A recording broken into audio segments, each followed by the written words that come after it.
니네 엄마였어도 그딴 곳에 처박아 넣겠어? 아주 못돼 처먹었네.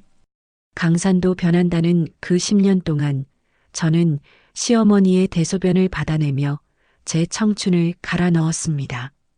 그런데 더 이상 버틸 수 없어 요양원 이야기를 꺼내자마자 돌아온 건 시누이의 저 표독스러운 막말이었죠. 저는 그 길로 시어머니를 시누이 집에 던져놓고 나왔는데요.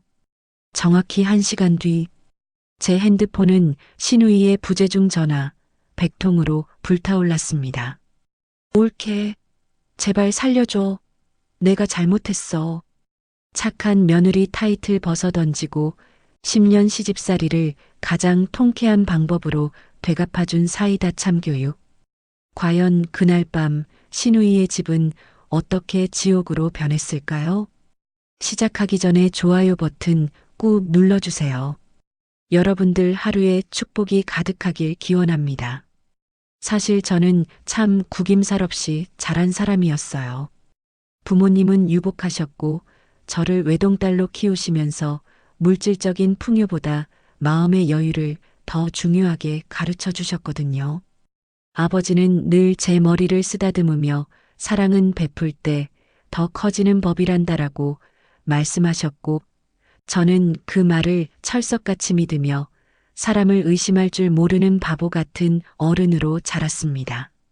세상 모든 사람이 우리 부모님처럼 따뜻하고 상식적일 거라고 믿었으니까요. 그래서 남편을 만났을 때도 저는 조건을 보지 않았어요.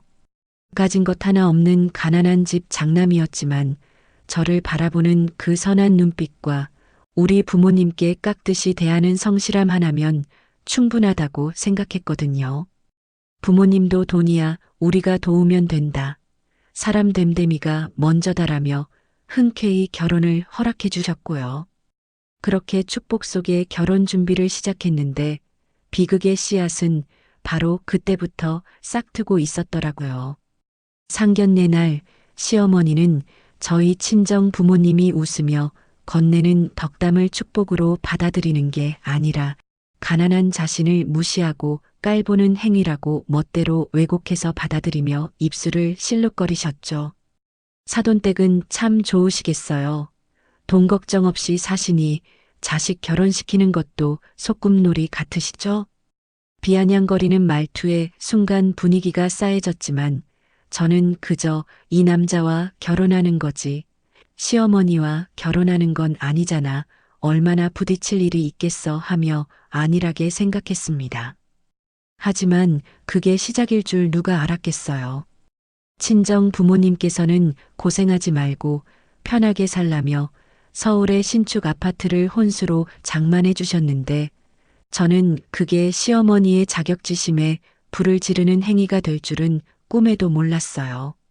신혼집에 처음 오시던 날 현관에 들어서자마자 시어머니는 대리석 바닥을 쿵쿵 밟으며 집 안을 둘러보시더니 고맙다는 말 대신 비수 같은 말을 꽂으시더라고요.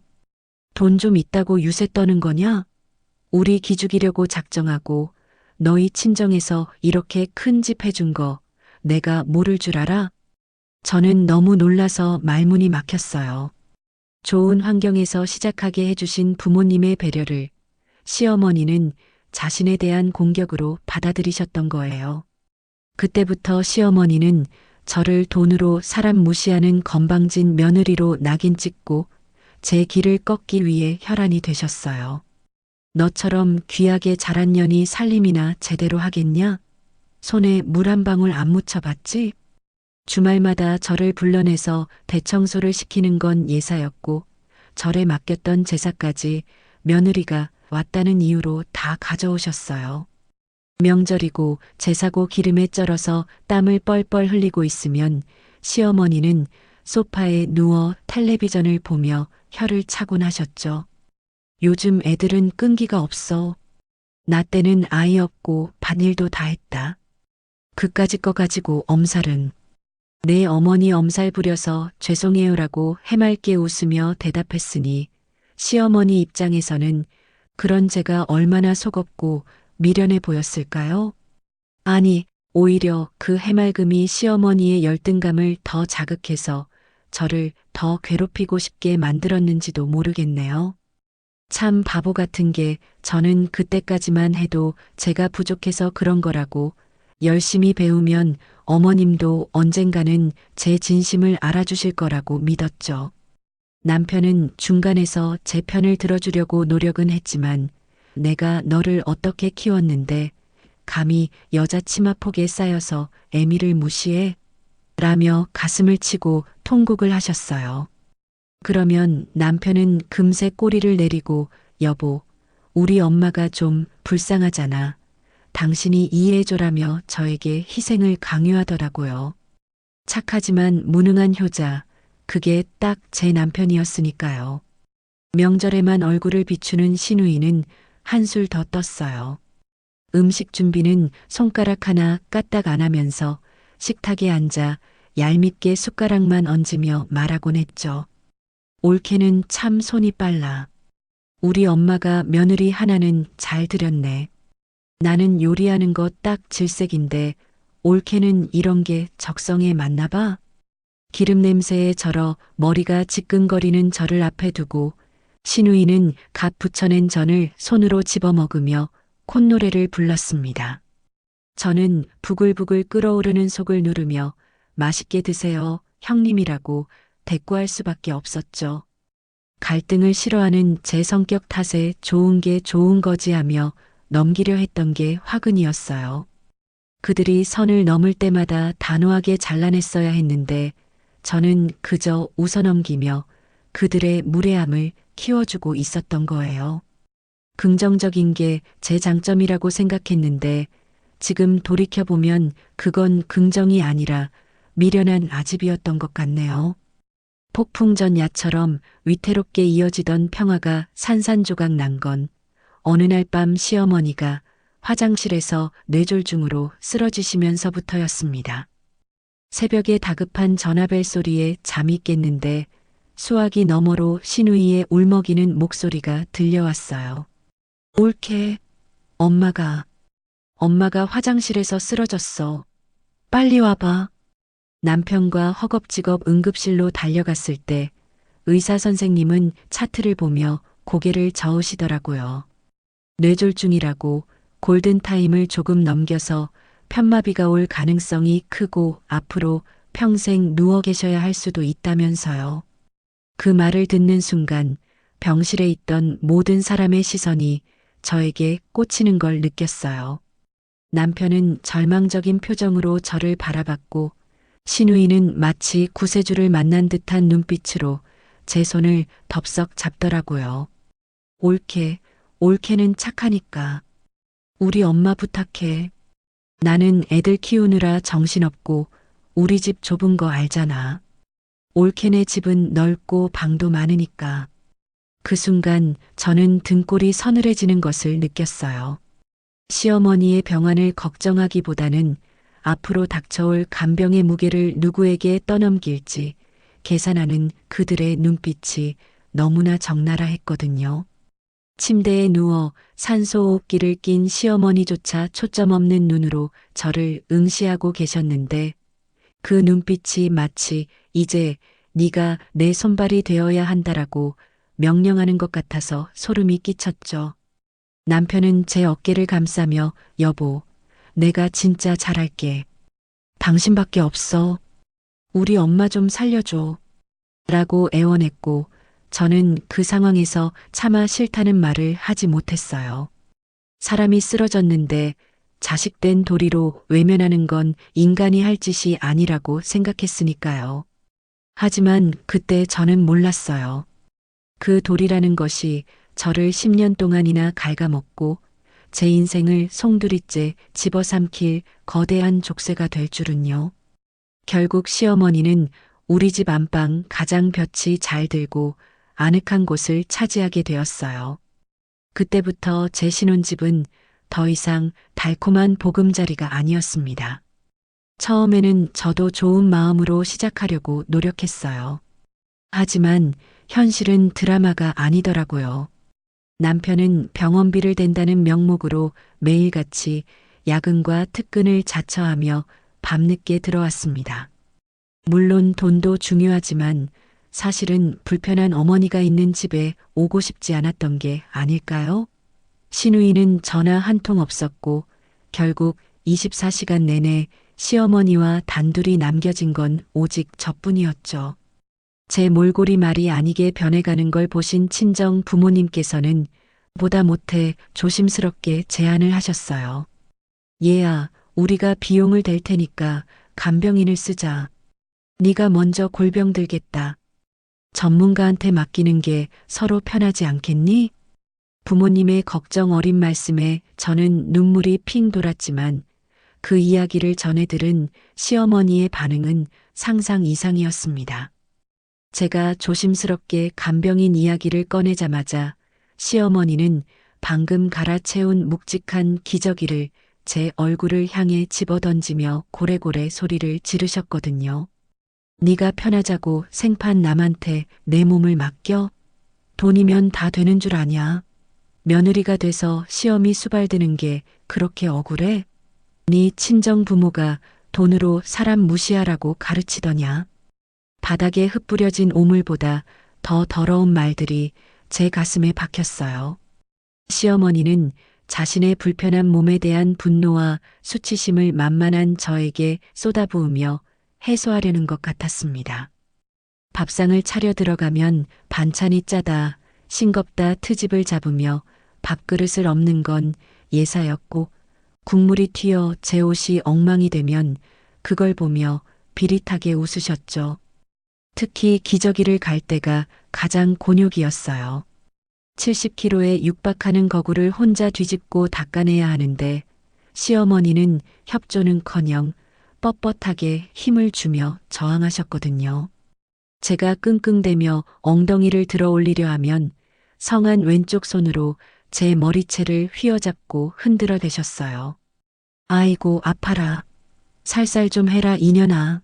너 일부러 그러지? 내가 병신됐다고 무시하는 거지?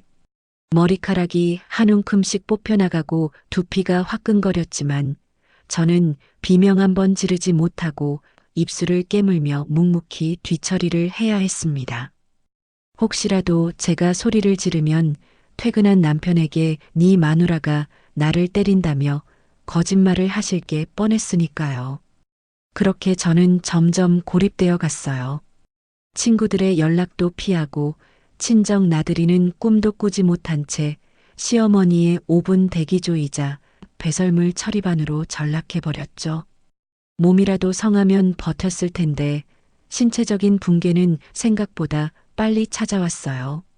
하루에도 12번씩 무거운 몸을 들어 옮기다 보니 허리 디스크가 터져버렸고 다리로 내려오는 방사통 때문에 밤마다 끙끙 앓아야 했습니다. 배변이 샌 이불을 매일같이 손으로 애벌 빨래를 하다 보니 손목 인대는 너덜너덜해져서 나중에는 숟가락 들 힘조차 없어 손을 벌벌 떨게 되더라고요. 진통제를 한 주먹씩 털어놓지 않으면 잠을 잘 수 없는 지경에 이르렀지만 누구 하나 저에게 괜찮냐고 물어봐주는 사람은 없었어요. 가끔 정말 가끔 명절에나 콧배기를 비치는 시누이는 집에 들어서자마자 인상을 찌푸리며 코를 막았어요. 어우 옳게. 집안 공기가 왜 이래? 환기 좀 자주 시키지. 엄마 방에서 노인 냄새가 너무 심하게 난다. 좀 자주 씻겨드려. 엄마 깔끔한 분인데 얼마나 찝찝하시겠어. 1년 365일 중 단 하루 와서 하나 도와주는 것 없이 과일이나 깎아 먹으면서 한다는 소리가 고작 지적질이라니요. 시누이는 엄마가 안쓰럽다며 눈물을 글썽였지만 정작 기저귀 한번 갈아보겠다고 나선 적은 단 한 번도 없었습니다. 말로만 효녀인 시누이의 위선이 시어머니의 폐악질보다 더 역겹게 느껴지더라고요. 남편이라고 다를 건 없었어요. 밤늦게 들어온 남편은 퉁퉁 붓고 거칠어진 제 손을 잡고 울먹이며 말했죠. 미안해. 내가 죄인이야. 당신 고생하는 거 아는데 조금만 더 참아주라. 응? 처음에는 그 눈물이 안쓰러웠지만 나중에는 그마저도 지긋지긋해지더라고요. 어머니의 고집을 꺾을 용기도 없고 누나에게 싫은 소리 한마디 못하면서 저에게만 희생을 강요하는 그 무능함이 소름 끼치도록 싫었네요. 남편의 미안해라는 말은 저를 위로하는 게 아니라 자신의 죄책감을 덜어내기 위한 비겁한 면피용 대사처럼 들렸거든요. 그렇게 10년이 흘렀어요. 어느 날 아침 세수를 하다가 문득 거울을 봤는데 거기엔 낯선 여자가 서 있더라고요. 눈밑은 퀭하고 흰머리가 듬성듬성 난 시어머니보다 더 늙고 초라해 보이는 여자요. 그 순간 왈칵 눈물이 터지기보다는 서늘한 공포가 밀려왔어요. 이러다 내가 먼저 죽겠구나. 병원을 찾았을 때 의사 선생님은 심각한 표정으로 우울증 약을 처방해 주셨어요. 환자분, 이대로 가다간 정말 위험합니다. 보호자가 먼저 쓰러지는 경우를 너무 많이 봤어요. 본인부터 살고 봐야죠. 약 봉투를 손에 쥐고 병원을 나서는데 머릿속이 차갑게 맑아지는 기분이었어요. 더 이상은 이렇게 살 수 없었어요. 아니, 이렇게 죽을 수는 없었죠. 그날 저녁 저는 퇴근한 남편을 식탁에 앉히고 단호한 목소리로 말했습니다. 이번 주말에 형님 오라고 해. 가족회의 할 거야. 더는 못해. 어머님 요양원 모시는 거 결정 안 나면 나 이 집 나갈 거야. 남편은 제 서슬 퍼런 눈빛에 압도되어 아무 말도 못하고 고개를 끄덕였어요. 드디어 결전의 날이 다가오고 있었죠. 저는 마음속으로 칼을 갈며 그동안 제가 겪은 고통의 무게만큼 되돌려주리라 다짐했어요. 착한 며느리라는 가면을 벗어 던지고 생존을 위한 투쟁을 시작할 준비를 마친 거예요. 거실 형광등 불빛이 유난히 시리고 차갑게 느껴지는 저녁이었습니다. 식탁 위에는 제가 며칠 밤을 새우며 정리한 서류들이 수북이 쌓여 있었어요. 대학병원 정형외과에서 받은 척추 협착증 진단서, 정신건강의학과에서 처방받은 우울증 약봉투들, 그리고 서울 근교에 위치한 요양원 팸플릿들이었죠. 그것들은 단순히 종이 쪼가리가 아니라 지난 10년 동안 제가 갈아 넣은 피와 땀, 그리고 무너져 내린 제 영혼의 파편들이었습니다. 안방에서는 시어머니의 거친 숨소리가 간헐적으로 들려왔고 식탁 맞은편에는 팔짱을 낀 채 심드렁한 표정으로 앉아있는 시누이와 죄인처럼 고개를 숙이고 손톱만 뜯고 있는 남편이 있었어요. 무거운 정적을 깨고 제가 먼저 입을 열었습니다. 목소리가 파르르 떨리는 걸 들키지 않으려고 아랫입술을 꽉 깨물었죠. 형님, 그리고 여보. 오늘 이렇게 모이자고 한 건 더 이상 미룰 수 없는 어머님 거취 문제 때문이에요. 저 이제 한계예요. 제 말이 끝나기가 무섭게 시누이의 미간이 확 구겨졌습니다.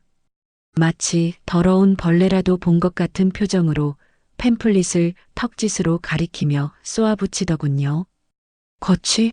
한계. 옳게. 지금 그게 무슨 소리야? 엄마가 갈 데가 어디 있다고. 멀쩡한 집 놔두고 이런 수용소 같은 데로 보내겠다는 거야? 지금 제정신이냐고. 수용소가 아니라 전문 요양원이에요, 형님. 여기 진단서 좀 보세요. 저 허리 디스크가 터져서 수술 당장 안 하면 어머니처럼 마비가 올 수도 있대요. 손목 인대는 이미 너덜너덜해서 숟가락 들 힘도 없고요. 저도 살아야죠. 제가 쓰러지면 어머님은 누가 돌봐요? 저는 절박한 심정으로 진단서를 시누이 앞으로 밀었습니다. 하지만 시누이는 종이를 쳐다보지도 않고 신경질적으로 손을 휘저어 바닥으로 떨어뜨려 버렸습니다. 팔랑거리며 힘없이 바닥에 나뒹구는 제 진단서가 마치 제 처지 같아서 눈물이 핑 돌더군요. 야, 너만 아프냐? 나도 애들 키우느라 온몸이 쑤셔. 세상 천지에 며느리가 시어머니 모시기 싫다고 고려장 시키겠다는 집구석이 어디 있어? 남들이 알면 욕해. 너 우리 집안 망신시킬 작정이야? 고려장. 그 단어가 비수처럼 날아와 가슴에 박혔습니다. 10년을 하루같이 똥오줌 받아내고 욕바지하며 살았는데 돌아온다는 말이 고작 고려장이니 집안 망신이니 하는 소리라니. 기가 막혀서 말이 안 나왔죠. 형님 말씀이 너무 심하시네요. 제가 놀러 다니느라 힘들다고 해요. 10년이에요. 강산도 변한다는 10년 동안 저 친구도 끊고 친정도 못 가고 감옥살이 했어요. 형님은 그동안 기저귀 한번 갈아보신 적 있어요? 명절에 와서 설거지 한 번을 안 하시고 가셨잖아요. 사람이 양심이 있어야죠, 양심이. 어머, 얘 말하는 본새 좀 봐. 야, 내가 안 한 게 아니라 네가 전업주부니까 당연히 해야 할 일이라서 안 한 거야. 남편이 벌어다 주는 돈 쓰면서 집구석에 앉아 있는 게 뭐가 그렇게 힘들다고 유세야 유세는. 신우이의 목소리가 점점 하이톤으로 찢어질 듯 높아졌습니다. 그 날카로운 소리에 안방에서 자고 있던 시어머니가 깼는지 물 줘 하며 고함치는 소리가 들려왔어요. 평소 같았으면 벌떡 일어나 달려갔겠지만 그날은 발이 바닥에 본드로 붙은 듯 떨어지지 않았습니다. 옆에서 듣고 있던 남편이 그제야 심각성을 깨달았는지 벌겋게 달아오른 얼굴로 주먹을 쥐고 소리쳤습니다. 누나, 그만 좀 해. 이 사람이 종이야? 10년 동안 고생한 사람한테 수고했다는 말은 못할 망정 고려장이 뭐냐? 고려장이? 누나가 뭘 안다고 그래. 이 사람 밤마다 아파서 끙끙 앓는 거 누나가 봤어? 누나가 엄마 똥 한 번이라도 치워봤냐고. 남편이 결혼하고 처음으로 누나에게 대드는 순간이었습니다. 신우이는 눈을 동그랗게 뜨더니 곧 기가 차다는 듯 헛웃음을 터뜨리더군요. 아, 이것들이 쌍으로 미쳤구나. 야, 너 지금 마누라 편드는 거냐? 누나한테 소리를 질러. 그래, 너희 둘이 짰지? 엄마 재산 그 쥐꼬리만한 거라도 남은 거 빨리 챙겨서 내다 버리려고 작당했지? 내가 모를 줄 알아? 말이 통하지 않았습니다. 논리도 이성도 인간적인 도리도 없는 그저 짐승들의 울부짖음 같았어요. 신우이는 씩씩거리며 자리에서 일어나 제 얼굴 가까이 다가와 삿대질을 해댔습니다. 마치 침을 뱉고 싶은 심정처럼 흥분하며 제 얼굴에 침을 튀기던 그 순간 신우이는 넘지 말아야 할 선을 넘고야 말았습니다. 솔직히 말해봐. 너네 친정 엄마였어도 그딴 요양원에 처박아 넣겠어? 아니지. 너네 엄마였으면 업고 다니면서라도 모셨겠지. 남이라고 이러는 거 아니야. 너네 부모가 그렇게 가르치던. 순간 세상의 모든 소음이 차단되고 삐하는 이명소리만 들려왔습니다. 눈앞이 하얗게 전멸하더니 뇌 속의 퓨즈 하나가 툭 하고 끊어지는 소리가 선명하게 들렸어요. 심장이 쿵, 쿵, 쿵 터질 듯이 뛰다가 갑자기 차갑게 식어버리는 기이한 감각. 친정엄마. 그 단어 하나가 제 안에 잠들어 있던, 아니 억지로 재워두었던 10년 묵은 분노의 댐을 폭파시켜버렸습니다. 우리 엄마. 행여나 사돈댁 눈치 보일까봐 아파트 현관 앞에 몰래 반찬만 두고 가시던 우리 엄마. 우리 딸 고생해서 어쩌니 하며 내 거친 손을 잡고 남몰래 눈물 훔치시던 우리 엄마. 그런 분을 이따위 인간들의 더러운 입에 올리다니요. 지난 10년 동안 좋은 게 좋은 거지. 내가 참으면 집안이 평화롭겠지 하며 바보처럼 억눌러왔던 인내가 와르르 무너져 내렸습니다. 더 이상 참을 이유도 예의를 차릴 필요도 없다는 명백한 깨달음이 번개처럼 스쳤어요. 저는 고개를 숙이고 있다가 천천히 들었습니다. 제 눈에선 눈물은커녕 오히려 입꼬리가 기괴하게 올라가며 웃음이 터져나왔죠. 그 웃음소리가 너무 차갑고 건조해서 저 스스로도 낯설 정도였어요. 하하하. 신우이가 당황해서 주춤 물러섰습니다. 너 왜 이래? 미쳤어? 저는 싸늘하게 식은 눈동자로 신우이를 똑바로 응시하며 또박또박 대꾸했습니다. 그래요. 형님 말이 구구절절 맞네요. 우리 친정 엄마였으면 제가 업고 다녔겠죠. 아니, 머리에 이고 다녔을 거예요. 뭐, 왜냐고요? 받은 사랑이 있으니까요. 우리 엄마는 저한테 평생 사랑만 주셨고 귀하게 키워주셨으니까요. 내 똥 기저귀 갈아주면서도 내 새끼 예쁘다 하셨던 분이니까요. 당연히 제가 갚아야죠. 제 목소리는 낮았지만 거실을 쩌렁쩌렁 울릴 만큼 단단했습니다. 하지만 어머님은 저한테 뭘 주셨죠? 10년 동안 똥오줌, 쌍욕, 밥상 없기, 머리채 잡기, 그리고 모멸감만 주셨잖아요. 제가 받은 건 지옥뿐인데 왜 천사표 며느리 노릇을 해야 하죠? 사랑은 기브 앤 테이크라면서요? 준 것도 없으면서 바라는 건 도둑놈 신부 아닌가요? 이 인연이 말하는 것 좀 봐. 너 지금 엄마를 도둑놈 취급해? 네, 도둑놈 맞죠? 형님도 도둑놈이고요.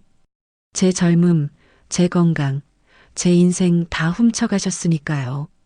저 오늘부로 효도 파업합니다. 더 이상 며느리 노릇 안 해요. 사표 낼게요. 파업? 사표? 이게 진짜 돌았나? 신우이가 길길이 날뛰었지만 저는 더 이상 그녀의 말이 귀에 들어오지 않았습니다. 저는 자리를 박차고 일어나 곧장 안방으로 성큼성큼 걸어갔어요. 문을 벌컥 열자 침대에 누워있던 시어머니가 깜짝 놀라 눈을 크게 뜨셨습니다. 무슨 일이냐? 저는 대답 대신 장롱문을 거칠게 열어젖히고 시어머니의 옷가지들을 닥치는 대로 꺼내기 시작했죠. 예쁘게 개킬 시간도 아까웠습니다. 속옷, 양말, 바지. 손에 잡히는 대로 꺼내서 바닥에 펼쳐진 낡은 이민 가방 속에 쑤셔 넣었어요. 아니, 이년아. 내 옷을 왜 다 꺼내? 도둑이야. 도둑. 시어머니가 소리를 지르며 베개를 집어 던졌지만 저는 아랑곳하지 않고 화장대 위에 늘어져 있는 약봉지와 기저귀팩, 틀니통, 심지어 시어머니가 아끼던 라디오까지 싹 쓸어 담았어요. 물건들이 와장창 소리를 내며 가방 속으로 쏟아져 들어갔고 안방은 순식간에 폭격을 맞은 듯 아수라장이 되었습니다. 남편과 시누이가 비명을 지르며 안방으로 뛰어들어왔어요. 여보, 뭐 하는 거야? 짐은 왜 싸? 야, 너 지금 뭐 하는 짓이야? 시누이가 제 팔을 잡고 늘어졌지만 저는 있는 힘껏 그녀를 뿌리쳤습니다. 제 힘이 얼마나 셌던지 시누이가 뒤로 벌러덩 낮아빠질 정도였죠. 10년 동안 시어머니를 들어옮기며 생긴 생활 근육과 분노가 합쳐진 힘이었습니다. 비키세요. 내 집에서 내 물건 내가 치우겠다는데 당신이 무슨 상관이야? 가져가세요. 형님네 어머니시잖아요. 그렇게 효녀시면 직접 모시라고요. 저는 이제 손 뗍니다. 1초도 못 참겠으니까 당장 데리고 나가세요. 바닥에 나뒹군 시누이는 입을 떡 벌린 채 파르르 떨고만 있었습니다. 제가 알던 그 기세등등하던 모습은 온데간데 없었죠. 저는 짐가방 지퍼를 드르륵 소리나게 거칠게 잠그고 거실로 던져버렸습니다. 그리고 침대로 다가가 시어머니의 이불을 확 걷어냈어요. 일어나세요. 따님이 모신다니까 이제 가시면 되겠네요. 이년아, 안 간다. 내가 내 집 놔두고 어딜 가. 시어머니가 발버둥을 치며 제 팔을 꼬집고 할퀴었습니다. 손톱에 긁혀 팔뚝에 붉은 선혈이 맺혔지만 아픔 따위는 느껴지지도 않았어요. 저는 그저 무표정한 얼굴로 시어머니를 번쩍 들어 올려 휠체어에 태웠습니다. 평소에는 무거워서 끙끙대던 70kg의 거구가 그 순간만큼은 깃털처럼 가볍게 느껴지더군요. 남편이 사색이 되어 제 앞을 가로막았습니다. 여보, 제발. 진정해. 일단 내려놓고 말로 하자. 이러지 마. 내가 잘못했어. 남편은 울먹이며 제 바짓가랑이를 잡으려 했습니다. 저는 남편을 내려다보며 얼음장보다 더 차가운 목소리로 서늘하게 경고했습니다. 비켜. 당신 지금 날 말리면 그 길로 바로 법원 가서 이혼 서류에 도장 찍을 줄 알아. 빈말 아니야. 내 인생 완전히 망치고 싶지 않으면 당장 내 눈앞에서 꺼져. 제 눈에서 뿜어져 나오는 살기에 남편은 흠칫 놀라며 뒷걸음질 쳤습니다. 난생 처음 보는 아내의 광기에 압도당한 것이겠죠. 저는 남편을 밀치고 휠체어를 밀며 현관으로 향했어요. 신발도 신겨드리지 않은 채 시어머니의 맨발이 휠체어 발판 위에서 달랑거렸습니다. 어디로 끌고 가는 거야? 시어머니의 비명소리가 복도에 울려 퍼졌지만 저는 멈추지 않았습니다. 현관문을 발로 걷어차 열고 엘리베이터 버튼을 미친 듯이 눌렀죠. 뒤에서 신우이가 야, 너 거기 안 서. 라고 고래고래 소리 지르며 신발도 못 신은 채 뛰쳐나오는 게 보였습니다. 하지만 엘리베이터 문은 야속하리만치 타이밍 좋게 열렸고 저는 휠체어를 밀어 넣은 뒤 닫힌 버튼을 연타했습니다. 문이 닫히는 틈 사이로 헝클어진 머리를 하고 멍하니 서 있는 신우이와 주저앉아 머리를 감싸쥐고 있는 남편의 모습이 슬로 모션처럼 보였어요. 쿵 하고 문이 닫히자 좁은 엘리베이터 안에는 시어머니의 거친 숨소리와 저의 가쁜 호흡 소리만이 남았습니다. 시어머니는 공포에 질린 눈으로 저를 올려다보며 덜덜 떨고 계셨어요. 아가, 너 왜 이러냐? 나 무섭다. 10년 동안 저를 하녀 부리듯 하던 당당함은 사라지고 버려질까봐 두려워하는 힘없는 노인의 모습뿐이었습니다. 하지만 제 마음속 동정심의 샘은 이미 말라버린 지 오래였습니다. 무서우세요? 저는 지난 10년이 매일매일 무서웠어요. 어머님이 밥상 엎을까봐, 욕할까봐, 오늘은 또 얼마나 힘들까 하고요. 이제 그 공포, 어머님이랑 형님이 나눠 가질 차례예요. 지하 주차장에 도착하자마자 저는 시어머니를 차 뒷좌석에 짐짝처럼 구겨넣고 휠체어를 접었어요. 안전벨트를 채울 여유도 없이 문을 쾅 닫아버리고 트렁크엔 짐가방을 던져 넣었죠. 지하 주차장을 빠져나와 대로변으로 진입하자마자 저는 엑셀을 사정없이 밟았습니다. 엔진 소리가 으르렁거리며 차가 앞으로 튕겨나갔고 뒷좌석에 짐짝처럼 실린 시어머니는 공포에 질려 비명을 지르셨어요. 으악, 나 죽는다 죽어. 납치야 납치. 시어머니는 손잡이를 잡고 벌벌 떨면서 고래고래 소리를 지르셨지만 저는 백미러로 힐끔 쳐다볼 뿐 대꾸 한마디 하지 않았습니다. 10년 동안 제 귀에 딱지가 않도록 들었던 그 독설과 저주는 이제 더 이상 제 마음을 긁어놓지 못했어요. 오히려 그 악쓰는 소리가 제 결심을 더욱 단단하게 만드는 연료가 되었죠. 백미러를 보니 저 멀리서 신우이의 하얀색 세단이 비상등을 켜고 미친 듯이 따라오고 있더라고요. 신호 위반까지 불사하며 쫓아오는 모양인데 어림도 없죠. 저는 핸들을 꺾어 골목길로 들어섰고 익숙한 지름길을 통해 신우이를 따돌렸습니다. 10년 동안 시어머니 병원 셔틀 노릇을 하며 서울 시내 지리를 훤히 꿰뚫고 있었던 게 이럴 때 도움이 될 줄이야 참 아이러니했죠. 목적지는 단 한 곳, 신혼의 아파트였습니다. 어머님, 이제 다 왔어요. 사랑하는 따님 댁이에요. 그렇게 자랑하시던 효녀 따님, 이제 매일 보실 수 있어요. 좋으시죠? 제 목소리에는 일말의 감정도 묻어있지 않았어요. 시어머니는 창밖 풍경이 낯익은 곳임을 깨닫고는 사색이 되셨어요. 안 돼.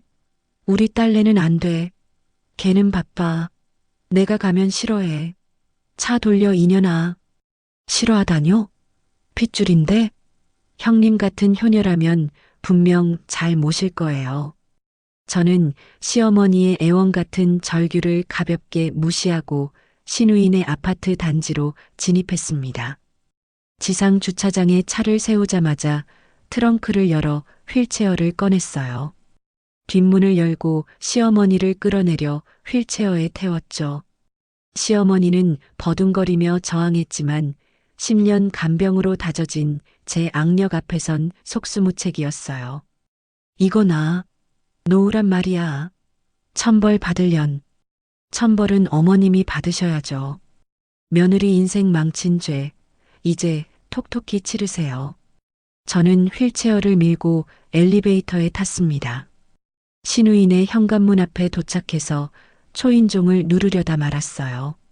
굳이 예의 차릴 필요 없잖아요. 비밀번호는 이미 알고 있었어요. 시어머니가 입버릇처럼 우리 딸내 비밀번호는 내 생일이다라고 자랑하셨거든요. 띡띡띡띡. 경쾌한 전자음과 함께 도어락이 풀렸습니다. 저는 현관문을 활짝 열어젖히고 휠체어를 현관 안으로 밀어 넣었습니다. 그리고 뒤이어 10년 묵은 짐 가방들을 현관 바닥에 내동댕이 쳤죠. 쿵, 콰당하는 둔탁한 소리가 복도에 울려 퍼졌습니다. 애들아 할머니 왔다. 제가 비꼬는 투로 소리치자 거실에 있던 신우인의 아이들이 눈을 동그랗게 뜨고 뛰쳐나왔어요. 하지만 그 아이들 눈에 비친 건 머리는 산발하고 눈물 콧물 범벅이 된 채 휠체어에 널브러져 있는 외할머니의 흉측한 모습이었죠. 아이들은 으앙 하고 울음을 터뜨리며 방으로 도망쳤습니다. 그때였습니다. 엘리베이터 문이 열리고 헐레벌떡 뛰어온 신우이가 나타났어요. 숨을 헐떡이며 땀으로 화장이 다 번진 신우이는 현관에 덩그러니 놓인 시어머니와 짐 가방을 보고 입을 다물지 못했습니다. 야, 너 진짜 미쳤어? 이게 무슨 짓이야? 당장 엄마 다시 데려가. 신우이는 제 멱살이라도 잡을 듯 달려들었지만 저는 한 발짝 물러서며 여유롭게 웃어 보였습니다. 형님, 왜요? 그렇게 끔찍이 아끼시는 친정 엄마잖아요. 요양원은 고려장이라면서요? 제가 고려장 안 시키고 효도하시라고 모셔다 드렸는데 고맙다는 말은 못할 망정 화를 내시면 안 되죠. 야, 우리 집 좁다고 했잖아. 남편도 곧 들어오는데 어쩌라고. 좁으면 좁은 대로 살 부대끼며 사는 게 가족이죠. 아, 그리고 형님. 어머님 기저귀 갈아드릴 때 조심하세요. 오른쪽으로만 누워 계시면 욕창 생기니까 2시간마다 체위 변경 꼭 해주시고요. 냄새 난다고 코 막으면 어머님 상처받으시니까 티내지 마시고요. 아셨죠? 효녀 형님, 이제 실컷 효도하세요. 축하해요. 저는 벙찐 신우이의 어깨를 툭툭 두드려주고는 뒤도 돌아보지 않고 엘리베이터 버튼을 눌렀습니다. 가지 마. 야, 가지 말라고. 엄마 똥 쌌어? 냄새가 왜 이래? 신우이의 절규와 시어머니의 악쓰는 소리가 뒤섞여 아비규환이 된 현장을 뒤로하고 저는 유유히 엘리베이터에 몸을 실었습니다. 문이 닫히는 순간 신우이가 바닥에 주저앉아 머리를 쥐어뜯는 모습과 시어머니가 한 손으로 힘겹게 지팡이를 휘두르며 신우이 머리를 때리는 모습이 슬로 모션처럼 보였어요. 그 장면은 제가 본 그 어떤 영화보다도 짜릿한 명장면이었죠. 1층으로 내려와 신우인의 베란다를 한번 올려다보고는 미련 없이 엑셀을 밟았습니다. 잘 있어라. 지옥에 간 걸 축하해. 밤 공기를 가르며 서울 도심을 향해 달리다가 저는 핸들을 꺾어 남산이 보이는 서울 시내 최고급 호텔로 향했습니다. 로비에 들어서자 화려한 샹들리에와 은은한 꽃향기가 저를 반겼는데요. 10년 만에 맡아보는 돈 냄새, 아니 자유의 냄새였죠. 프런트 데스크 직원에게 제 카드를 내밀며 말했습니다. 가장 좋은 스위트룸으로 주세요. 전망 제일 좋은 곳으로요. 네, 고객님. 1박에 200만 원인데 괜찮으시겠습니까? 네, 일시불로요. 그리고 룸서비스 메뉴판이랑 와인 리스트 제일 비싼 걸로 준비해 주세요. 직원은 놀란 눈치였지만 저는 개의치 않았습니다. 남편 명의의 카드였거든요. 지난 10년 동안 고생했던 제 세월 보상받을 요량으로 오늘 다 털어버릴 작정이었으니까요. 객실 문을 열고 들어선 순간 탄성이 절로 나왔습니다. 통유리창 너머로 펼쳐진 서울의 야경은 보석처럼 반짝이고 있었고 킹사이즈 침대는 구름처럼 폭신해 보였어요. 욕실에는 대리석 욕조가 떡하니 자리 잡고 있었고요. 저는 옷을 훌훌 벗어 던지고 욕조에 뜨거운 물을 받았습니다. 거품 입욕제를 듬뿍 풀고 룸서비스로 시킨 최고급 샴페인 한 잔을 들고 욕조에 몸을 담갔죠. 따뜻한 물이 지친 근육을 감싸 안자 온몸의 긴장이 탁 풀리면서 나른해지더라고요. 아, 이게 사는 거지. 창밖의 야경을 바라보며 와인 잔을 기울이는데 10년 동안 잊고 살았던 나라는 존재가 다시 살아 숨쉬는 것 같았습니다. 누구의 며느리도 누구의 아내도 아닌 오롯이 나 자신을 위한 시간. 이 완벽한 평화가 믿기지 않아 볼을 꼬집어 볼 정도였네요. 그렇게 몽환적인 행복에 취해 있을 때쯤 정확히 1시간 뒤였습니다. 욕실 세면대 위에 올려둔 제 핸드폰이 우웅우웅하고 미친 듯이 진동하기 시작했습니다. 마치 폭탄이라도 터질 듯이요. 액정을 보니 발신자는 역시나 신우이였습니다. 저는 피식 웃으며 와인 한 모금을 더 마신 뒤 느긋하게 통화 버튼을 눌렀습니다. 스피커폰으로 전환하자마자 욕실 안이 쩌렁쩌렁 울릴 만큼 신우이의 비명이 터져 나왔습니다. 올케 어디야? 당장 튀어와. 나 못해. 진짜 못해 먹겠어. 으악. 그리고 그 뒤로 화장창 하는 소리와 함께 시어머니의 걸걸한 목소리가 생중계되었습니다. 이년아, 밥 가져와. 밥. 시어머니가 무언가를 집어던져 박살나는 소리, 아이들이 무서워서 우는 소리, 신우이가 발을 동동 구르며 소리 지르는 소리. 그야말로 아수라장이었습니다. 형님, 왜 그러세요? 목소리가 많이 안 좋으시네요. 효도하시느라 힘드신가 봐요? 비꼬지 말고 빨리 와서 엄마 좀 데려가. 도저히 기저귀 못 갈겠어. 냄새나서 토할 것 같아. 나 비위 약한 거 알잖아. 싫어요. 형님도 자식 키워보셨잖아요. 내 부모 똥인데 뭐가 더러워요? 우리 어머님도 형님 낳고 그렇게 키우셨을 텐데 내 애기다 생각하고 갈아보세요. 그 쉬운 것도 못하세요? 장갑 끼고 물티슈로 쓱 닦으면 돼요. 아, 엉덩이 짓무르지 않게 파우더 톡톡 발라주시고요.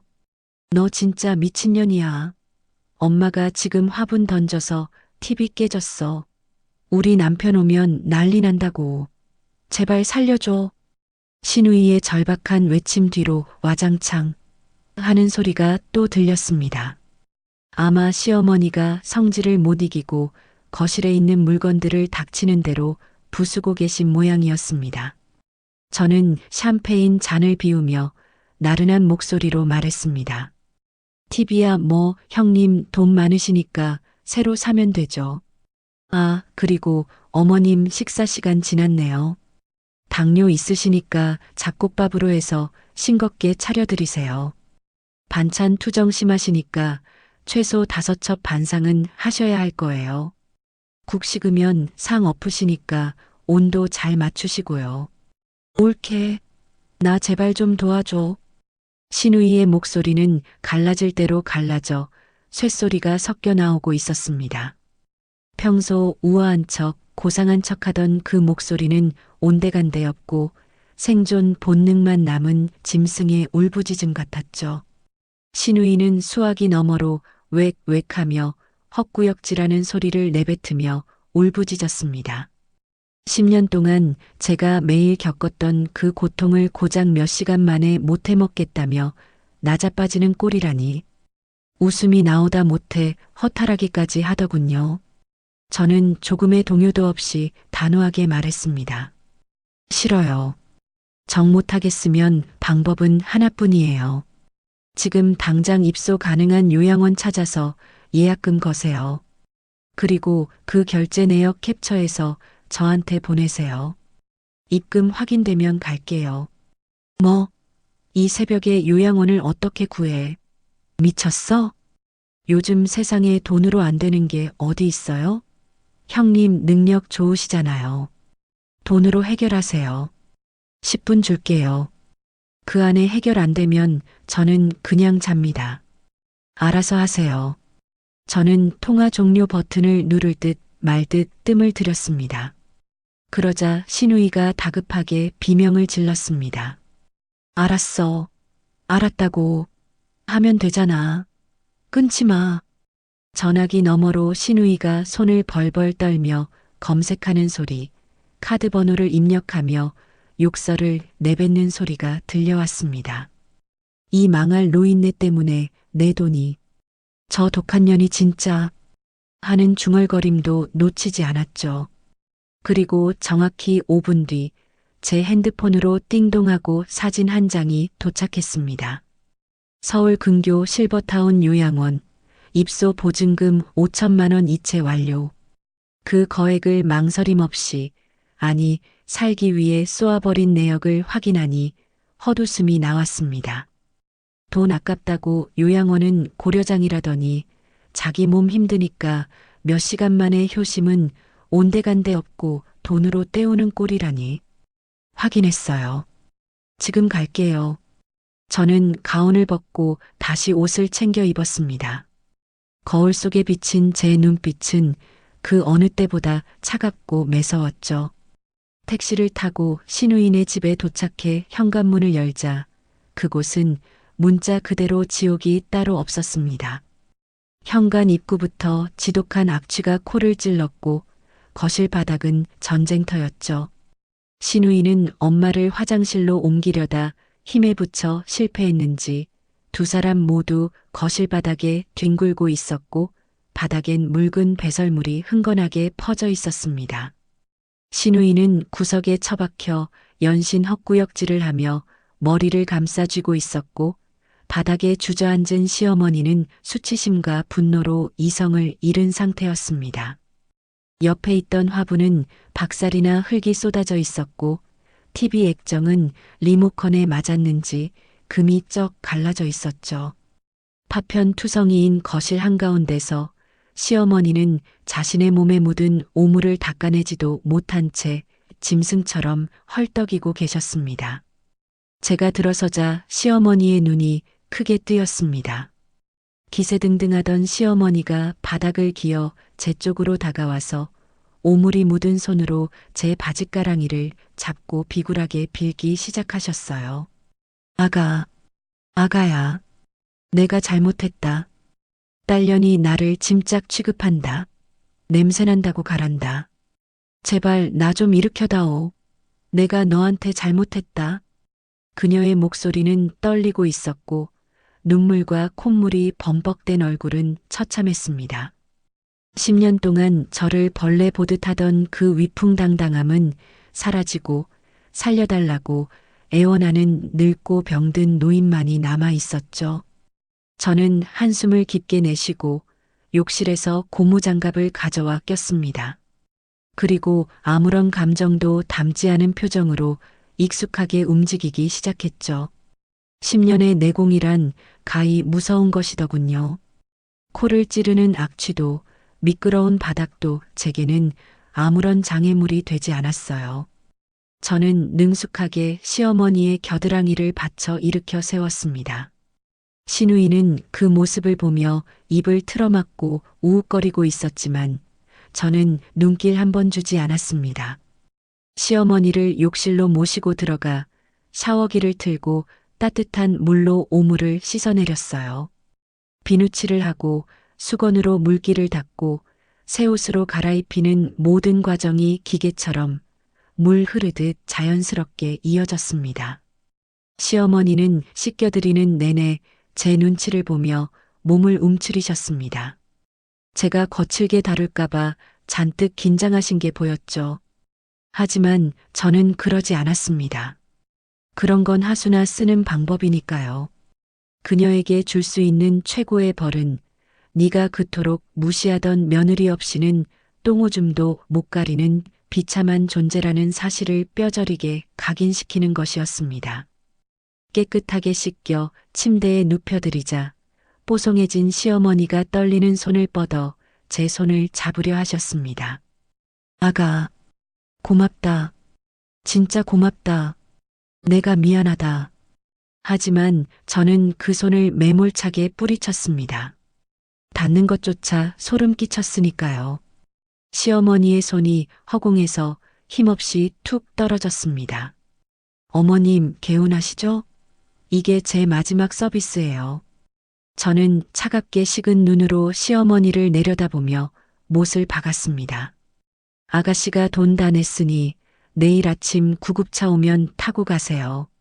거기는 비싼 곳이라 저희 집보다 훨씬 시설도 좋고 사람들도 친절할 거예요. 거기서 여생 편안하게 보내세요. 저는 이제 제 인생 살러 갑니다.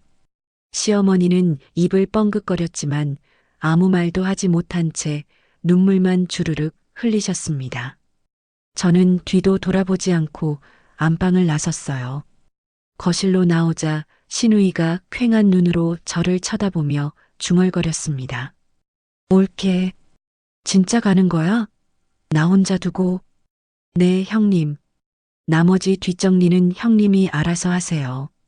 아, 바닥 냄새 빠지려면 락스 붓고 3번은 닦아야 할 거예요. 수고하세요. 저는 현관문을 열고 당당하게 걸어 나왔습니다. 등 뒤에서 신우이의 한숨 소리가 들렸지만 발걸음은 깃털처럼 가벼웠어요.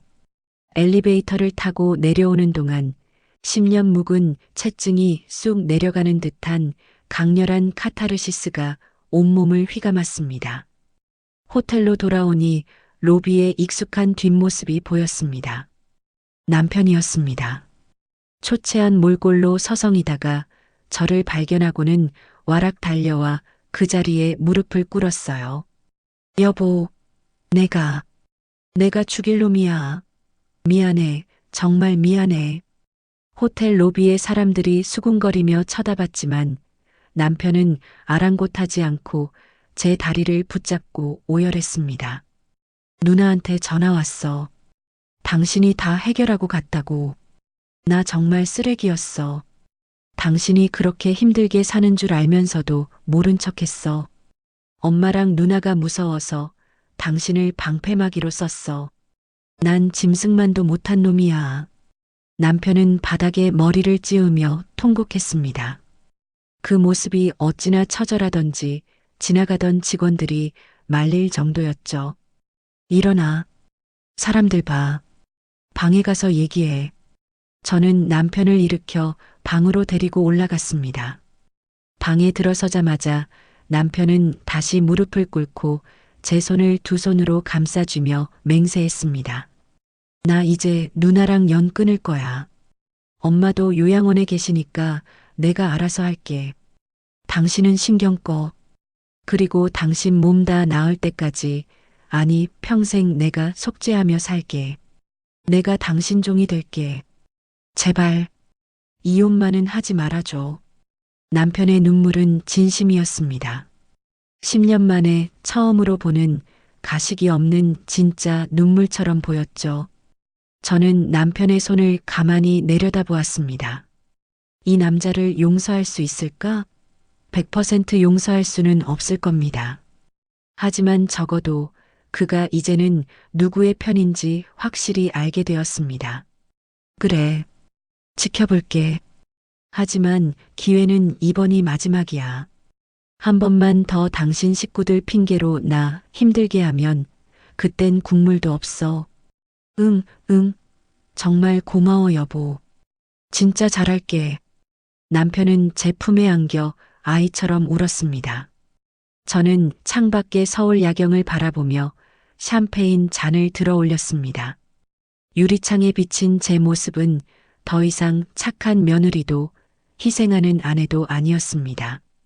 오직 나 자신으로 우뚝 선 승리자의 모습이었죠.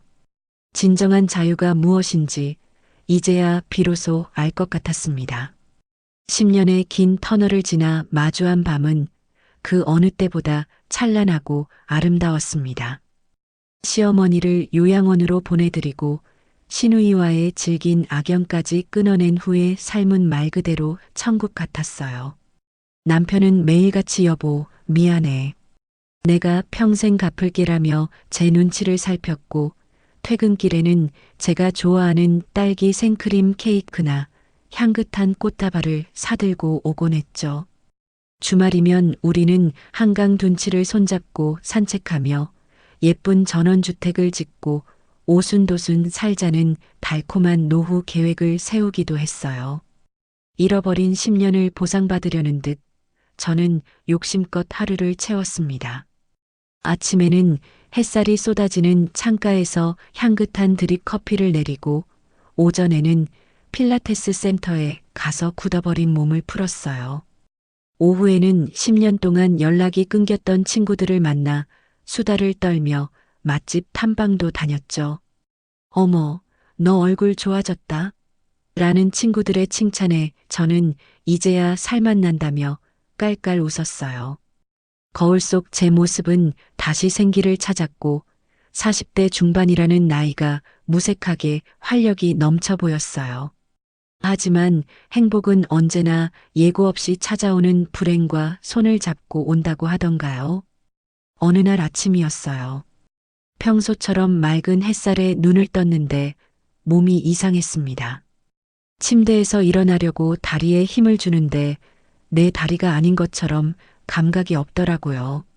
마치 마취 주사를 맞은 것처럼 묵직하고 먹먹했어요. 어라? 왜 이러지? 당황해서 손으로 허벅지를 꼬집어 봤지만 통증은커녕 둔탁한 느낌만 들 뿐이었어요. 그리고 곧이어 허리에서부터 엉덩이를 타고 내려오는 번개에 맞은 듯한 날카롭고 극심한 통증이 저를 덮쳤습니다. 아! 저도 모르게 비명이 터져나왔고 놀란 남편이 방문을 벌컥 열고 뛰어들어왔어요. 여보, 무슨 일이야? 왜 그래? 다리가 안 움직여. 허리가 끊어질 것 같아. 나 좀 살려줘. 식은땀을 뻘뻘 흘리며 침대 위에서 꼼짝도 못하는 저를 보고 남편은 사색이 되어 119를 불렀습니다. 구급차에 실려가면서도 저는 믿을 수가 없었어요. 어제까지만 해도 친구들과 웃고 떠들며 건강하다고 자부했는데 하루아침에 다리에 감각이 없다니요. 대학병원 응급실에 도착해 MRI를 찍고 정밀 검사를 받는 내내 불안감은 점점 커져만 갔습니다. 의사 선생님은 심각한 표정으로 모니터 화면을 가리키며 말씀하셨어요. 환자분, 척추관 협착증이 아주 심각한 상태입니다. 척추 신경이 눌리다 못해 거의 끊어지기 직전이에요. 이 정도면 그동안 통증이 엄청나셨을 텐데 어떻게 참으셨어요? 그냥 파스 붙이고 진통제 먹으면서 버텼죠. 그게 문제였던 겁니다. 10년 동안 무리하게 몸을 쓰셨다면서요? 그게 다 쌓여서 지금 터진 거예요. 당장 수술하지 않으면 하반신 마비가 올 수도 있고 영구적인 장애를 가질 수도 있습니다. 영구적인 장애. 그 단어가 제 머릿속을 하얗게 만들었습니다. 시어머니의 똥 기저귀를 갈아주며 나는 저렇게 되지 말아야지라고 수만 번 다짐했는데 지금 제 꼴이 시어머니와 다를 게 뭐가 있나요? 휠체어에 앉아 남의 도움 없이는 화장실도 못 가는 신세가 될 수도 있다는 공포가 저를 집어삼켰습니다. 결국 긴급 수술 일정을 잡고 입원 수속을 밟았습니다. 병실에 들어서는 순간 코끝을 찌르는 알코올 냄새와 소독약 냄새가 훅 끼쳐왔어요. 그 냄새는 10년 전 시어머니가 처음 쓰러져 입원하셨을 때 맡았던 바로 그 냄새였어요. 순간 잊고 싶었던 기억들이 쓰나미처럼 밀려왔습니다. 시어머니의 짜증 섞인 신음소리, 옆 침대 환자의 가래 끓는 소리, 간호사들의 바쁜 발걸음 소리. 그 모든 것이 생생하게 되살아나면서 심장이 미친 듯이 뛰기 시작했습니다. 숨이 턱 막히고 손발이 차갑게 식어가는 느낌, 공황장애 발작이었습니다. 나 집에 갈래. 여기 싫어. 무서워. 저는 산소 호흡기를 낀 채 발버둥 쳤고 남편은 제 손을 꼭 잡으며 눈물을 흘렸습니다. 여보, 진정해. 괜찮아. 내가 있잖아. 수술만 잘 받으면 돼. 하지만 남편의 위로조차 귀에 들어오지 않았습니다. 오히려 남편의 얼굴을 보니 더 화가 나고 억울했어요. 당신 때문이야. 당신이 나를 이렇게 만들었어. 당신 엄마 병 수발들게 하다가 내 몸이 다 망가졌잖아. 저는 남편의 손을 거칠게 뿌리치며 소리 질렀습니다. 저리 가. 꼴도 보기 싫어. 내가 왜 이렇게 됐는데? 다 당신 집구석 때문이잖아. 내 인생 돌려내. 남편은 아무 말도 못하고 고개를 숙인 채 죄인처럼 서 있었습니다. 저는 뜬 눈으로 밤을 지새웠습니다. 침대에 누워 천장을 바라보는데 온갖 부정적인 생각이 꼬리에 꼬리를 물더라고요. 수술이 잘못돼서 못 걸으면 어떡하지? 남편이 과연 나를 간병해 줄까? 1년이나 버티려나? 지치면 나를 요양원에 버리겠지? 불안과 의심은 독버섯처럼 자라나 저를 갉아먹었습니다. 남편이 물을 떠다 주면 물 말고 주스 가져오라고 했잖아. 라며 짜증을 내고 이불을 덮어주면 더워 죽겠는데 왜 덮어? 라며 이불을 확 젖혔죠. 남편은 휴직계까지 내고 병실 간이 침대에서 쪽잠을 자며 저를 간호했지만 저는 그 헌신을 고마워하기는커녕 비꼬고 의심하기 바빴습니다. 당신 회사 안 가고 여기 있으면 뭐해? 병원비 아까워서 직접 하는 거야? 제 말에 상처받은 남편의 눈빛이 흔들렸지만 저는 멈출 수가 없었어요. 제 마음속 깊은 곳에 자리 잡은 버려질지도 모른다는 공포가 저를 괴물로 만들고 있었으니까요. 시어머니가 저에게 했던 그 못된 말과 행동들을 제가 똑같이 남편에게 하고 있다는 걸 알면서도 제어가 되지 않았습니다. 엎친 데 덮친 격으로 요양원에서 전화가 왔습니다. 보호자님, 어머님께서 위독하세요. 식사도 못 하시고 계속 며느님만 찾으시네요. 임종 준비하셔야 할 것 같아요. 그 전화를 받는 순간 가슴이 철렁 내려앉았습니다. 미우나 고우나 10년을 모신 시어머니인데 마지막 가시는 길은 지켜봐 드려야 하는 게 도리 아닐까 하는 생각이 들었죠. 하지만 제 몸은 꼼짝도 할 수 없었어요. 수술을 앞두고 링거를 주렁주렁 달고 침대에 누워있는 제가 갈 수 있는 곳은 아무 데도 없었습니다. 가고 싶어도 못 가. 나는 지금 내 똥오줌도 못 가리는 환자라고. 죄책감과 무력감이 뒤섞여 눈물이 하염없이 흘렀습니다. 시어머니가 위독하다는 소식을 듣고도 갈 수 없는 제 처지가 너무 비참했고 혹시라도 시어머니가 돌아가시면 평생 저주를 받을 것 같아 두려웠습니다. 남편은 요양원 전화를 받고 한참을 망설이다가 저에게 조심스럽게 물었어요. 여보, 엄마가 많이 안 좋으시다는데 내가 잠깐 다녀와도 될까? 그 말을 듣는 순간 억눌려 있던 서러움이 폭발했습니다. 가서 당신 엄마 임종 지켜. 나는 죽든 말든 상관없지? 어차피 당신한테 중요한 건 당신 엄마잖아. 나 버리고 가란 말이야. 저는 베개를 집어던지며 악을 썼습니다. 사실은 가지마. 나 무서워. 옆에 있어 줘라고 말하고 싶었지만 자존심과 두려움 때문에 정반대의 말을 뱉어버린 거예요. 남편은 제 반응에 당황해서 어쩔 줄 몰라 하다가 결국 고개를 푹 숙이고 병실을 나갔습니다. 닫히는 문을 보며 저는 소리내어 울지도 못한 채 이불을 뒤집어 쓰고 꺽꺽거리며 오열했습니다. 나는 나쁜 년이야. 시어머니 버리고 도망쳐 나와서 벌 받는 거야. 이제 남편한테도 버림받고 쓸쓸하게 죽겠지. 몸의 고통은 진통제로 어떻게든 버틸 수 있었지만 마음의 병은 약도 없었습니다. 깊은 우울의 늪이 저를 잡아당기고 있었고 저는 그 늪에서 빠져나오려 발버둥 칠수록 더 깊이 가라앉고 있었습니다. 창밖에는 봄비가 추적추적 내리고 있었고 제 마음에도 끝이 보이지 않는 장마가 시작된 것 같았어요. 그때 갑자기 병실 문이 드르륵 열렸습니다. 들어온 사람은 의사가 아니라 남편이었습니다. 여보, 깼어? 배고프지? 죽 사왔어. 남편은 아무 일 없었다는 듯, 아니, 오히려 죄인처럼 조심스러운 목소리로 죽 그릇을 테이블에 내려놓았습니다. 저는 남편을 쏘아보며 퉁명스럽게 물었어요. 당신 어디 갔었어? 엄마 임종 지키러 간 거 아니었어? 왜 다시 왔어? 남편은 잠시 머뭇거리더니 제 침대 옆 의자에 힘없이 주저앉았습니다. 그리고 제 손을 두 손으로 감싸쥐며 떨리는 목소리로 말했습니다. 요양원 다녀왔어. 엄마 얼굴만 보고 바로 왔어. 엄마, 아직 숨부터 계셔.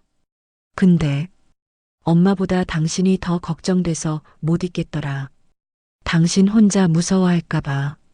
그 말을 듣는 순간 제 가슴 속에서 뭔가 툭 하고 끊어지는 느낌이 들었습니다. 남편이 그토록 사랑하던, 아니 무서워하던 어머니를 뒤로하고 저에게 달려왔다는 사실이 믿기지 않았거든요. 남편은 제 눈을 피하지 않고 똑바로 바라보며 고백했습니다. 여보, 나 고작 3일 당신 간병했는데 솔직히 죽을 것 같아. 허리가 끊어질 것 같고 잠도 못 자서 미치겠더라. 남편의 눈시울이 붉어지기 시작했습니다.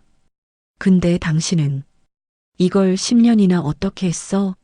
나보다 훨씬 약한 몸으로 그 독한 우리 엄마랑 누나 비위 맞춰가면서 나는 인간도 아니야. 짐승만도 못한 놈이었어. 당신이 이렇게 망가질 때까지 모른 척하고 내 몸 편하자고 당신 등 떠밀었던 거야. 내가 죄인이야. 정말 미안해. 남편의 굵은 눈물방울이 제 손등 위로 후두둑 떨어졌습니다. 그 눈물은 뜨거웠습니다. 10년 전 시어머니가 쓰러졌을 때 남편이 흘렸던 그 무기력하고 회피적인 눈물이 아니었습니다. 진심으로 자신의 과오를 뉘우치고 뼈저리게 후회하는 남자의 참회의 눈물이었죠. 남편은 울면서 대야의 따뜻한 물을 받아와 제 발을 씻겨주기 시작했습니다. 수건으로 조심스럽게 물기를 닦아내며 제 굳은 살 박인 발바닥에 입을 맞추더군요. 이 고운 발이 다 상했네. 내가 평생 갚을게. 당신 다 나을 때까지, 아니 죽을 때까지 내가 당신 손발이 되어줄게. 당신은 사랑받을 자격이 있어. 그러니까 제발 나버리지 마.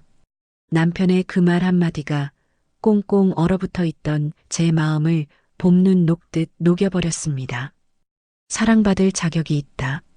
10년 동안 시어머니에게 복도 없는 년, 시누이에게 돈만 아는 년이라는 소리를 들으며 자존감이 바닥까지 떨어졌던 저에게 그 말은 그 어떤 명약보다 더 큰 치유제였습니다. 저는 남편의 머리를 끌어안고 펑펑 울었습니다. 나도 미안해. 당신한테 화내서 미안해. 나 버리지 마. 우리는 서로를 부둥켜 안고 한참을 울었습니다. 그날 이후 남편은 완전히 다른 사람이 되었습니다. 회사는 과감하게 휴직계를 냈고 24시간 제 곁을 지키는 프로 간병인으로 변신했죠. 수술 당일 수술실로 들어가는 침대 옆에서 남편은 제 손을 꼭 잡고 놓지 않았습니다. 걱정하지 마. 내가 밖에서 기다리고 있을게. 눈 뜨면 내가 제일 먼저 보일 거야.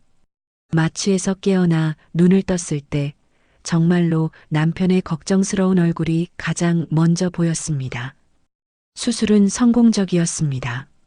척추 신경을 누르고 있던 디스크를 제거하고 인공 디스크를 삽입하는 대수술이었지만 다행히 마비 증상은 없었습니다.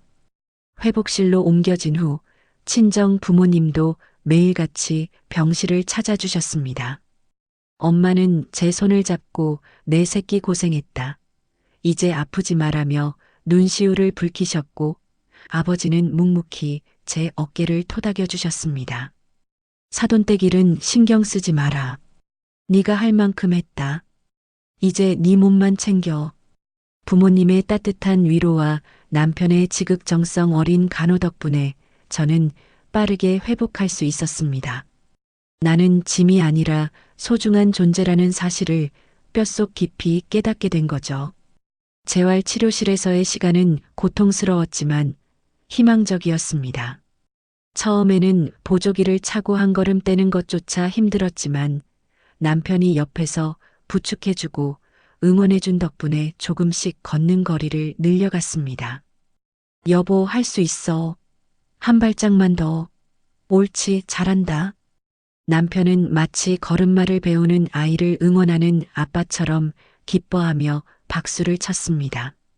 그 모습을 보며 저도 힘을 낼 수 있었죠. 정신과 상담도 병행했습니다. 의사 선생님은 제 이야기를 진지하게 들어주셨고 환자분은 피해자예요. 죄책감 가질 필요 없어요. 시어머니와의 관계는 이제 끝났습니다. 앞으로는 본인의 행복만 생각하세요라고 조언해 주셨습니다. 상담을 받으며 저는 10년 동안 억눌러왔던 감정들을 털어놓았고 시어머니에 대한 트라우마와 공황장애 증상도 서서히 사라졌습니다. 다시 예전의 밝고 긍정적인 제 모습을 되찾아갔죠. 그러던 어느 날 남편이 씩씩거리지도 않고 차분한 표정으로 병실에 들어와 봉투 하나를 내밀었습니다. 여보, 이거 받아. 이게 뭐야? 열어보니 꽤 큰 액수의 수표가 들어 있었습니다. 치료비야. 누나한테 받아왔어. 뭐? 형님한테? 어떻게? 저는 깜짝 놀라 물었습니다. 그 짠순이 시누이가 돈을 순순히 내놓다니 해가 서쪽에서 뜰 일이었으니까요. 남편은 덤덤하게 말했습니다. 누나한테 전화해서 그랬어. 당신 시누이 짓 하느라 내 아내 골병 들게 했으니 치료비 내놔라. 안 주면 매형회사 찾아가서 1인 시위라도 하겠다고. 그리고 엄마 요양원비도 누나가 다 책임져라. 나는 내 마누라 살리는데 전 재산 다 쓸 거니까 한 푼도 못 보탠다고 으름장을 놓았지. 남편의 말에 저는 입이 딱 벌어졌습니다. 그 유유부단하던 남편이, 누나 말이라면 꼼짝 못하던 남편이 이렇게 변하다니요. 누나가 처음에는 길길이 날뛰더니 내가 진짜 회사 찾아갈 기세니까 꼬리를 내리더라. 쪽팔린 건 죽어도 싫은 거지. 이거 가지고 맛있는 거 사 먹고 재활치료도 제일 좋은 걸로 받자. 남편은 제 어깨를 으쓱하며 웃어 보였습니다. 그 순간 저는 남편이 더 이상 남의 편이 아니라 든든한 내 편, 나의 보호자라는 것을 확신하게 되었습니다. 10년 만에 처음으로 남편에게서 듬직한 가장의 모습을 발견한 거예요. 재활치료가 막바지에 이를 때쯤 요양원에서 다시 연락이 왔습니다. 시어머니가 오늘 내일 하신다는 소식이었죠. 저는 잠시 갈등했습니다. 마지막인데 가봐야 하나? 하는 생각이 스쳤지만 남편은 단호하게 고개를 저었습니다. 가지 마. 당신 가면 또 스트레스 받아서 쓰러져. 의사 선생님도 절대 안정 취하라고 했잖아. 내가 다녀올게. 당신은 여기서 쉬고 있어. 남편은 저를 병실에 남겨두고 혼자 요양원으로 향했습니다. 그리고 몇 시간 뒤 돌아온 남편의 표정은 복잡 미묘해 보였습니다. 어머니, 고비 넘기셨대. 남편은 씁쓸하게 웃으며 말을 이었습니다. 깨어나자마자 당신 찾으시더라. 그래서 내가 딱 잘라 말했어. 엄마, 이제 며느리는 안 와요. 엄마 때문에 병나서 못 와요. 앞으로도 안 올 거예요. 그러니까 찾지 마세요라고. 그랬더니 우시더라. 근데 어쩔 수 없어. 이게 엄마가 지은 업보야. 외로워도 당신 없이 혼자 견디셔야지. 그게 벌 받는 거야. 남편의 단호한 말에 저는 묘한 안도감을 느꼈습니다. 시어머니가 돌아가셔서 끝나는 허무한 결말이 아니라 살아서 자신의 죄를 뉘우치고 고독 속에 남겨지는 것. 그것이 진정한 벌이라는 생각이 들었거든요. 고생했어, 여보. 당신도 마음 안 좋았을 텐데. 저는 남편을 안아주며 위로했습니다. 남편은 제 품에서 깊은 한숨을 내쉬었습니다. 아니야. 내 마음보다 당신 건강이 먼저야. 이제 엄마 신경 쓰지 말고 우리만 생각하자. 창밖에는 비가 그치고 무지개가 떠 있었습니다. 시어머니는 여전히 요양원의 차가운 침대에 누워 저를 원망하거나 후회하고 계시겠죠. 하지만 그건 이제 제 알바가 아니었습니다. 저는 제 곁을 지키는 남편의 손을 잡으며 생각했습니다. 그래, 이게 맞는 거야. 나는 내 인생을 살 거야. 고통과 시련을 딛고 일어선 더 단단해진 저의 진짜 인생이 비로소 시작되고 있었습니다. 남편은 제 손을 꽉 잡으며 말했습니다. 여보, 우리 이제 행복만 하자. 내가 당신 웃게만 해줄게. 응, 그래. 우리 행복하자. 저는 남편의 손을 마주 잡으며 활짝 웃었습니다. 비 온 뒤에 땅이 굳어진다고 하죠. 우리의 사랑도 시련을 겪으며 더욱 단단해졌음을 느꼈습니다. 이제 제 앞에는 꽃길만 펼쳐져 있을 것이라 믿어 의심치 않았습니다. 수술실에서 나와 마취가 깰 때 느꼈던 그 희미한 통증과 남편의 따뜻한 손길, 그리고 길고 길었던 재활의 시간을 지나온 지금 제 인생은 거짓말처럼, 아니 기적처럼 180도 달라졌어요. 지팡이나 보조기 없이는 화장실조차 혼자 가지 못해 굴욕감을 느꼈던 제가 이제는 매일 아침 남편과 함께 집 앞 공원을 가볍게 산책하고 주말이면 가까운 산으로 등산을 다녀올 정도로 건강을 완전히 회복했거든요.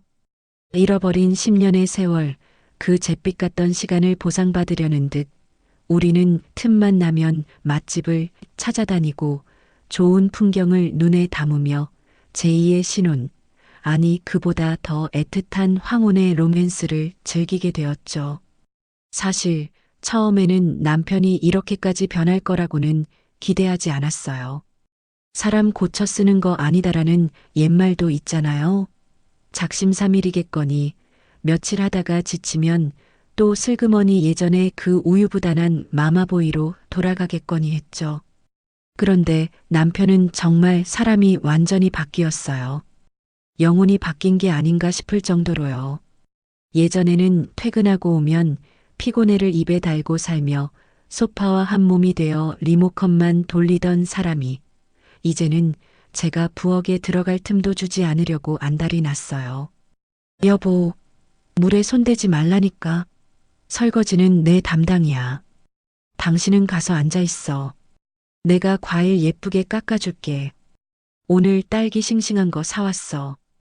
핑크색 고무장갑을 끼고 콧노래를 흥얼거리며 그릇을 닦는 남편의 뒷모습을 볼 때마다 사람이 충격을 받으면 이렇게까지 변할 수도 있구나 싶어서 헛웃음이 나오곤 해요.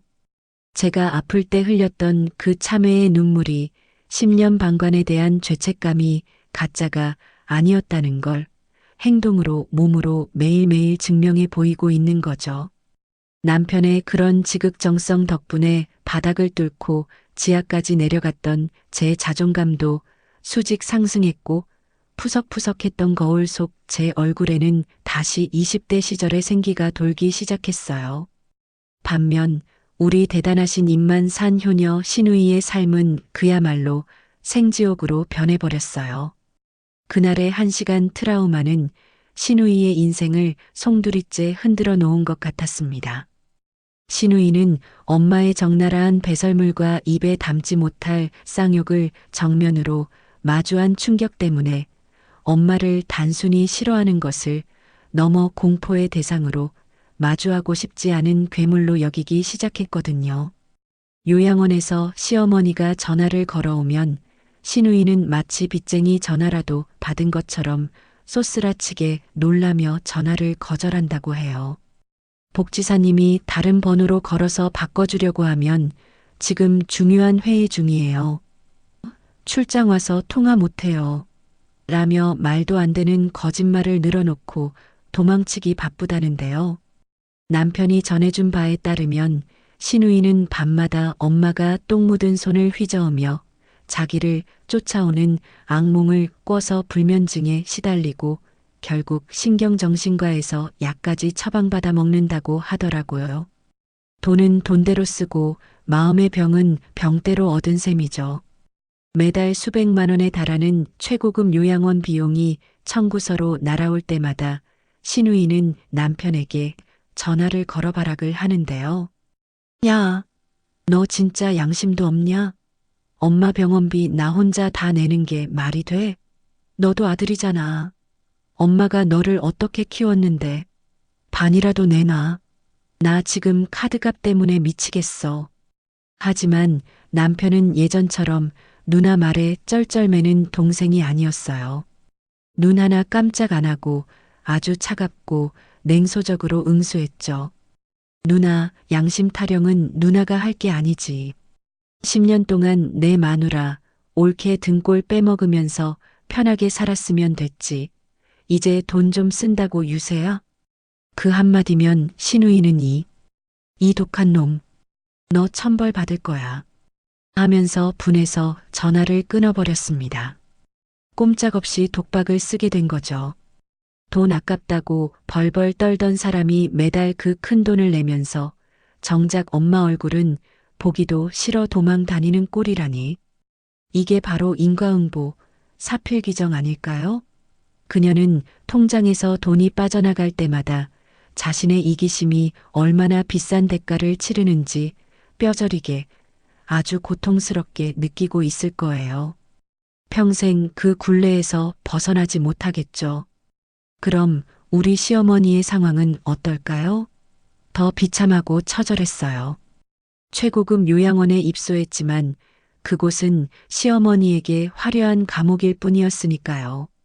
시설이 아무리 호텔급이면 뭐해요? 찾아오는 가족이 단 한 명도 없는데요.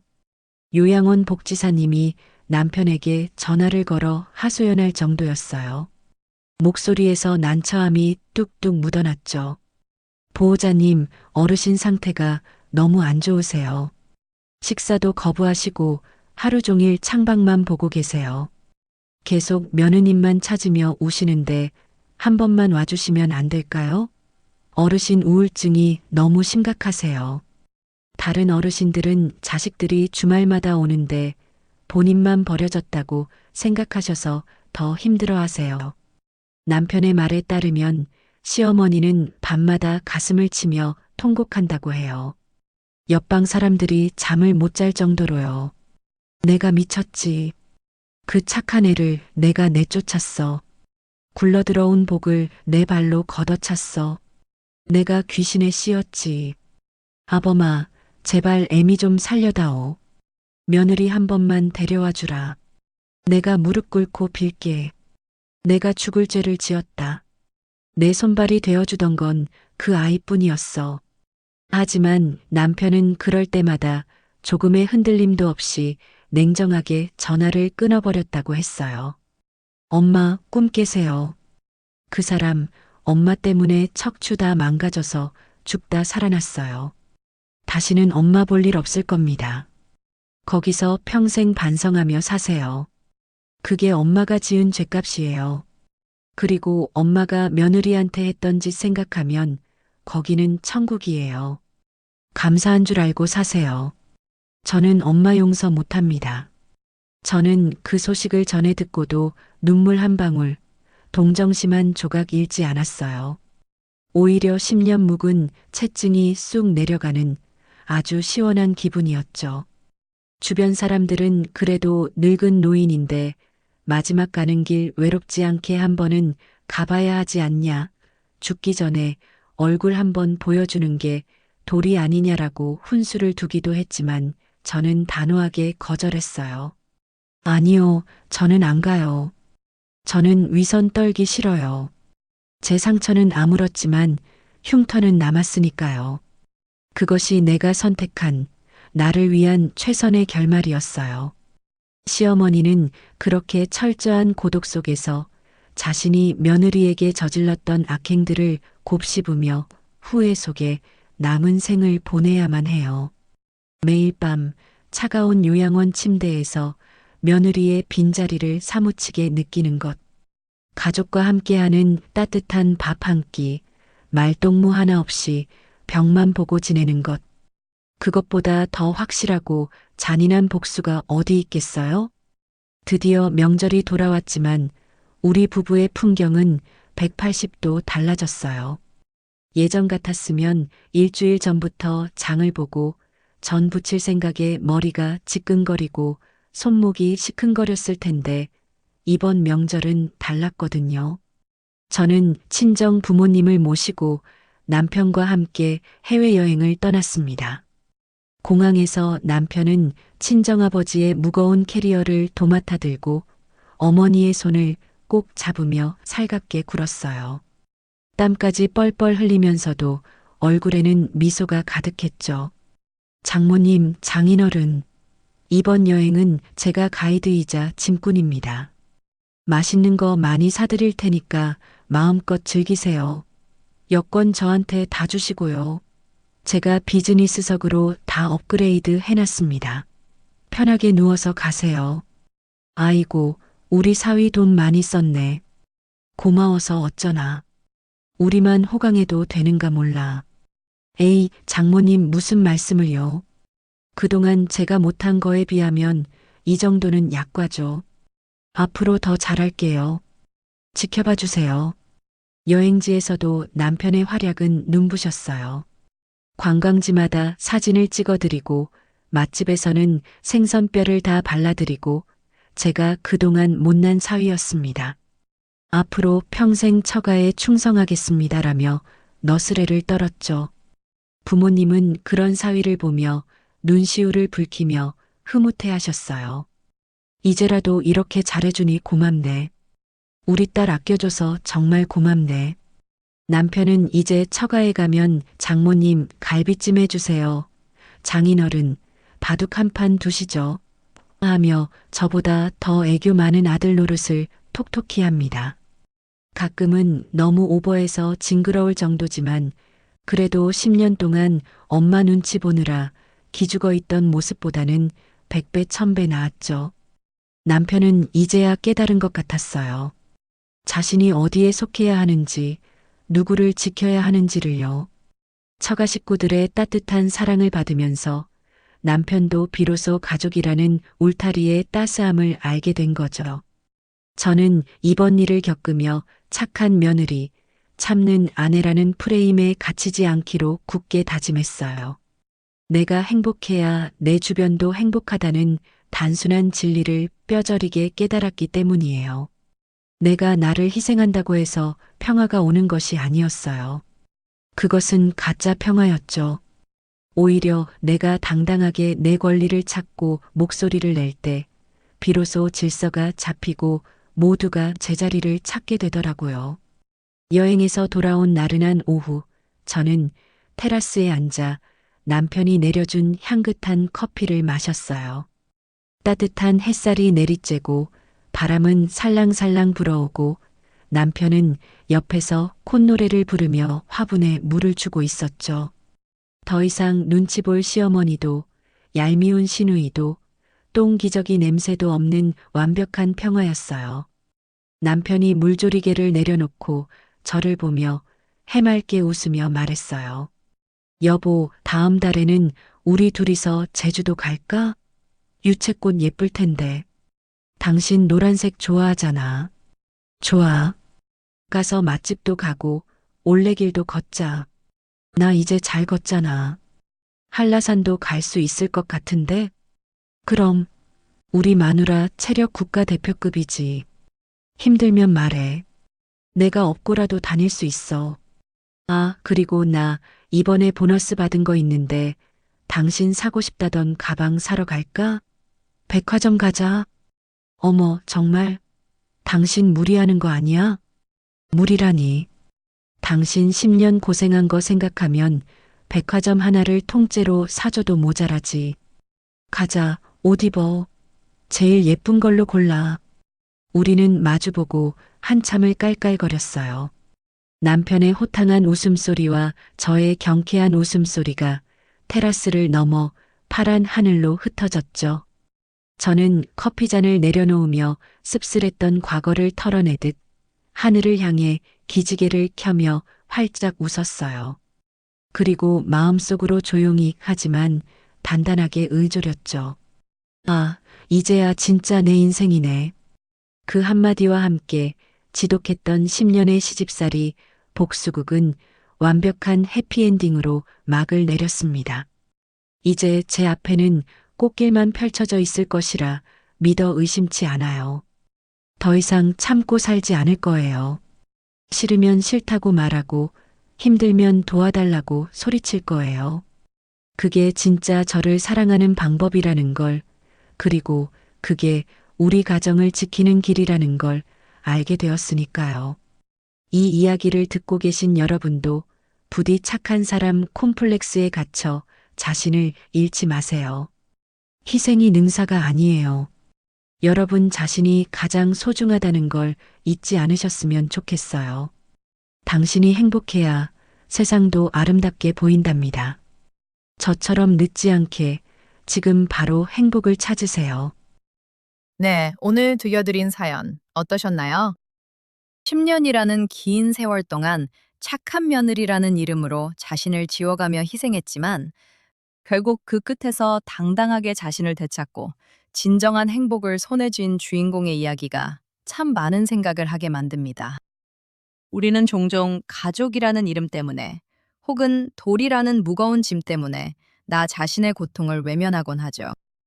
하지만 사연자님이 마지막에 말씀하신 것처럼 내가 행복하지 않으면 그 어떤 관계도 건강할 수 없다는 단순한 진리를 다시금 깨닫게 되는 시간이었습니다. 지금 혹시 누군가를 위해 혹은 어쩔 수 없는 상황 때문에 나 자신을 뒷전으로 미루고 계신 분이 있다면 오늘 사연이 작은 용기가 되었으면 좋겠습니다. 참고 견디는 것만이 능사가 아닙니다. 때로는 단호하게 선을 긋고 나를 지키는 것이 결국 모두를 위한 길일 수도 있으니까요. 사연자님의 앞날에 펼쳐질 눈부신 꽃길을 진심으로 축복합니다. 10년의 인내 끝에 비로소 진짜 내 인생을 찾으신 사연자님께 따뜻한 응원의 댓글을 남겨주세요. 큰 위로가 되어줄 거예요. 오늘도 끝까지 함께 해주셔서 감사합니다.